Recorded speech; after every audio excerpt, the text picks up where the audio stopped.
গত পর্বে আমরা ওয়ার্ডপ্রেসের এই ড্যাশবোর্ডের অপশনটি দেখেছি। তো ড্যাশবোর্ডের পরে যে অপশনটি আছে সেটি হচ্ছে পোস্ট। পোস্টের উপর আমরা ক্লিক করছি। তো পোস্ট হচ্ছে একটি ওয়েবসাইটে বিভিন্ন আর্টিকেল।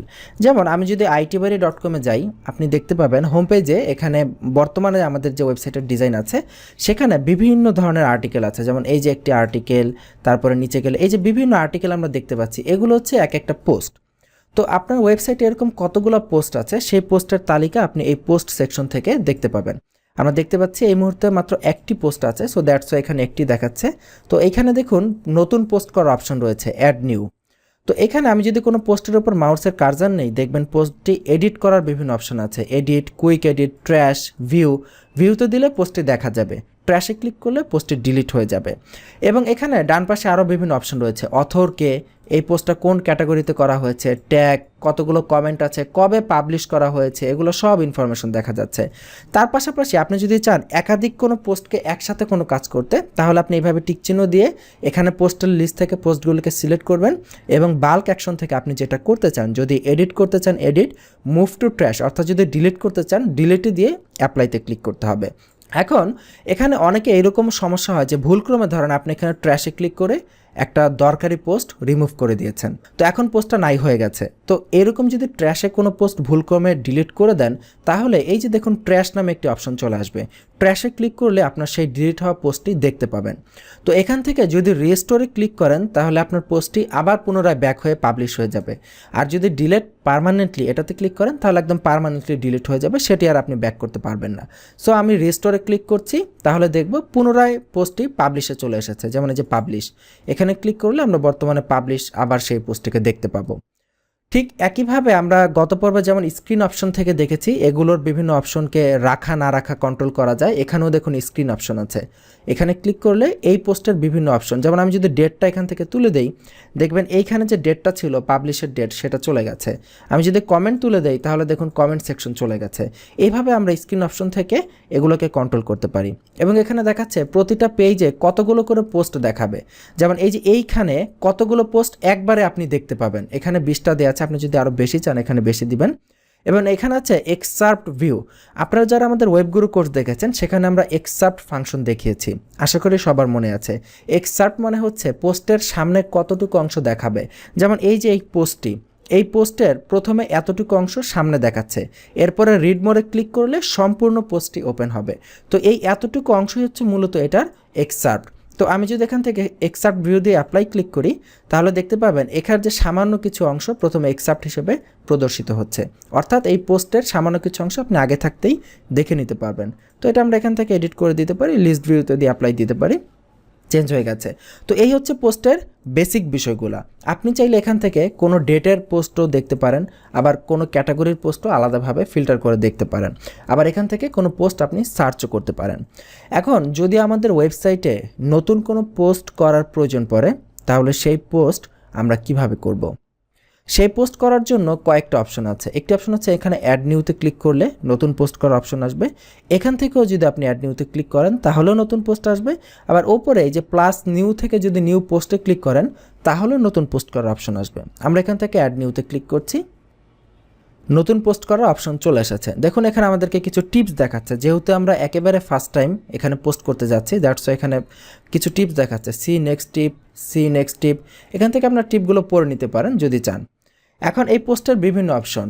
তো বর্তমানে আপনারা যে এখানে যে ড্যাশবোর্ডটি দেখতে পাচ্ছেন এটি হচ্ছে ওয়ার্ডপ্রেসের লেটেস্ট আপডেট ড্যাশবোর্ড। এটাকে বলা হয় ওয়ার্ডপ্রেস গুটেনবার্গ এডিটর।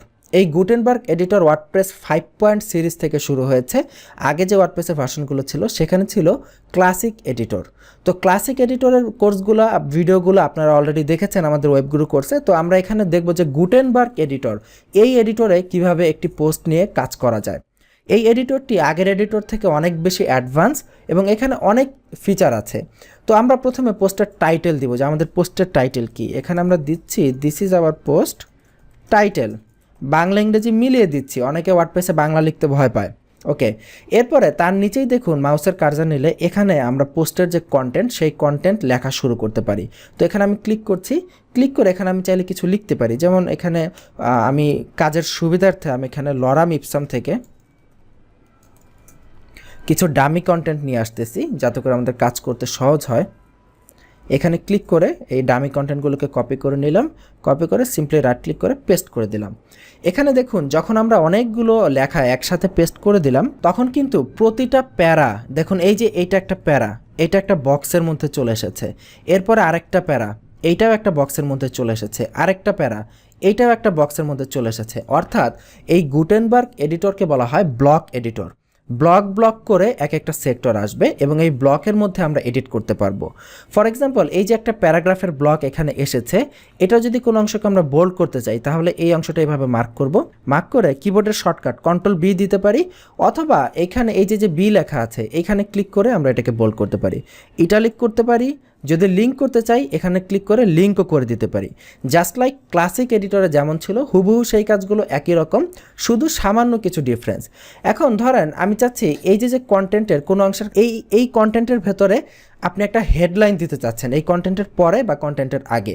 তো কোনো কন্টেন্টের আগে যদি আপনি কিছু দিতে চান তাহলে আপনি বাইরে নিয়ে এভাবে একটা ক্লিক করুন, এই ব্লকের উপরে আপনি ব্লকের ভেতরে ঢুকুন, ঢুকে এই যে এই আইকনে ক্লিক করুন, ক্লিক করে দেখুন ইনসার্ট বিফোর অপশন আছে। এখানে এই ব্লকে দেখেন বিভিন্ন অপশন পাবেন, এখানে ডুপ্লিকেট করার অপশন পাবেন, ডুপ্লিকেটে ক্লিক করলে একই ব্লক দুইবার ডুপ্লিকেট হবে। তারপরে আপনি যদি এখানে ক্লিক করে ইনসার্ট বিফোর দেন তাহলে এই ব্লকের আগে আরেকটা ব্লক নেওয়ার অপশন আসবে, ইনসার্ট আফটার দিলে পরে আসবে। এবং এই ব্লকটাকে আপনি যদি HTML হিসেবে এডিট করতে চান, যেখানে আপনি HTML কোড দিয়ে কিছু দিবেন, তাহলে এডিটার HTML দিবেন, তাহলে এটা HTML আকারে আসবে। HTMLটা আপনি এডিট করে দিয়ে কাজ করতে পারেন। ফর এক্সাম্পল আপনি এই লেখাটাকে একটা স্পেশাল ক্লাস দিবেন, আপনি এখানে স্প্যান দিলেন, এখানে আপনি স্টাইল দিলেন, একটা কাস্টম স্টাইল সেটা এখানে আপনি দিতে চাচ্ছেন।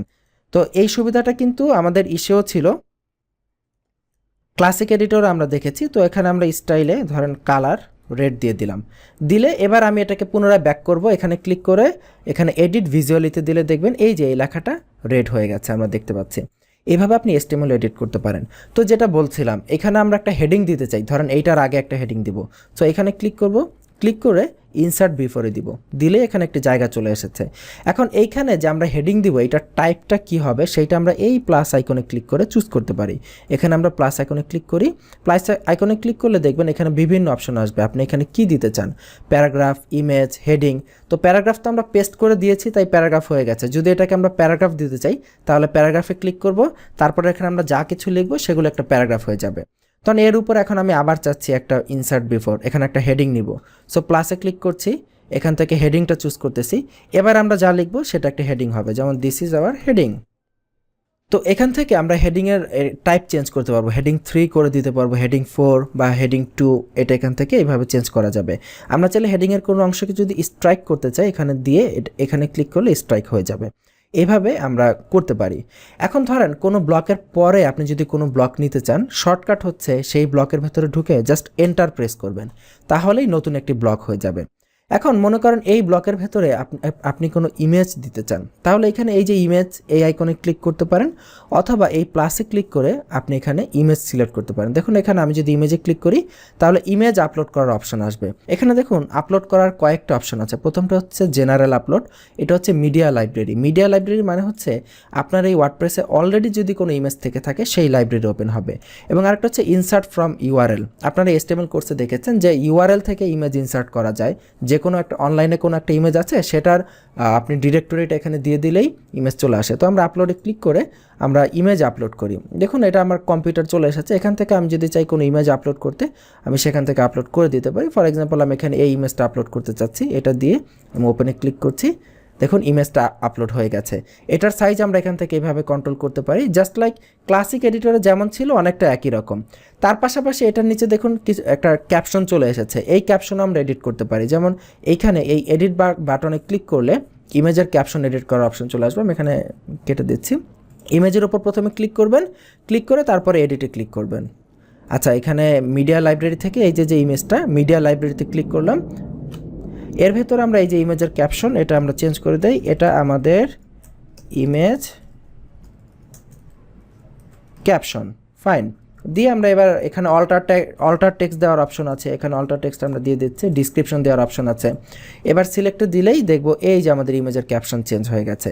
ইমেজের ক্যাপশনকে আমরা চাইলে এখান থেকে বোল্ড, ইটালিক, বেসিক, এগুলো খুবই বেসিক। আপনি জাস্ট এগুলো নিয়ে খেলাধুলা করবেন, এগুলো নিয়ে যত বেশি আপনি নাড়াচাড়া করবেন তত বেশি আপনি বুঝতে পারবেন।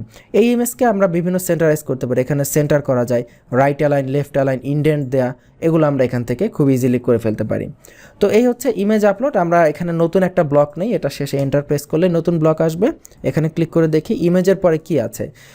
প্যারাগ্রাফ দেখলাম, ইমেজ দেখলাম, হেডিং দেখলাম, এখন গ্যালারি। আচ্ছা, গ্যালারিতে ক্লিক করছি। গ্যালারি মানে হচ্ছে একসাথে অনেকগুলো ইমেজ নিয়ে গ্যালারি তৈরি করা। আপলোডে ক্লিক করছি। এবার আমরা অনেকগুলো ইমেজ একসাথে আপলোড করতে পারবো, যেমন এখানে একটি ইমেজ, এখানে একটি ইমেজ, এখানে একটি ইমেজ, তারপরে এখান থেকে এইখানে একটি ইমেজ। আমরা 4টা ইমেজ সিলেক্ট করলাম, সিলেক্ট করে ওপেনে ক্লিক করলে দেখবেন 4টা ইমেজ একসাথে আপলোড হয়ে যাচ্ছে। দেখুন এই যে 4টা ইমেজ আমরা আপলোড করে ফেলেছি। তো এখানে একটি বিষয়, আপনি যখন সিঙ্গেল ইমেজ আপলোড করতে যাবেন, যেমন আমি যদি এইটার নিচেই আরেকবার এন্টার দেই, এন্টার দিয়ে যদি নতুন একটা সিঙ্গেল ইমেজ এখান থেকে আপলোড করতে যাই, আপলোড করি, আপনি দেখবেন একসাথে 2টা ইমেজ আপনি ধরতে পারবেন না, একসাথে 2টা ইমেজ ধরবে না, কারণ এখানে সিঙ্গেল ইমেজ আপলোড হবে। সাধারণত আমরা 2টা ইমেজ কীভাবে ধরি, এইভাবে আমরা মাউস দিয়ে মার্ক করে দেওয়ার চেষ্টা করি, অথবা আমরা একটা ইমেজের উপর ক্লিক করি, পরে কন্ট্রোল চেপে ধরে আরেকটা ইমেজের উপর ক্লিক করি, এভাবে 2টা ইমেজ সিলেক্ট হয়। তো সেটা আপনি সিঙ্গেল ইমেজ আপলোডের ক্ষেত্রে করতে পারবেন না। তো এই যে আমরা এখানে একটা ব্লক নিয়ে ফেলেছি, যদি ব্লকটাকে রিমুভ করতে চাই এখানে ক্লিক করব, এখানে রিমুভ ব্লকে ক্লিক করব, বাস ব্লকটা রিমুভ হয়ে যাবে। তো এইভাবে গ্যালারি হয়ে গেল। তো এবার আমরা এটাকে পাবলিশ করব। তো পাবলিশ করার আগে এখানে বেশ কিছু অপশন আপনি দেখতে পাবেন ডান দিকে। তো এই অপশনগুলো আমরা পর্বটি বেশ লম্বা হয়ে যাচ্ছে, আমরা আপাতত এই পর্বে এতটুকু পর্যন্তই দেখি যে ইমেজ কিভাবে আনা যায়, হেডলাইন কিভাবে দেওয়া যায়, এগুলো আমরা দেখলাম।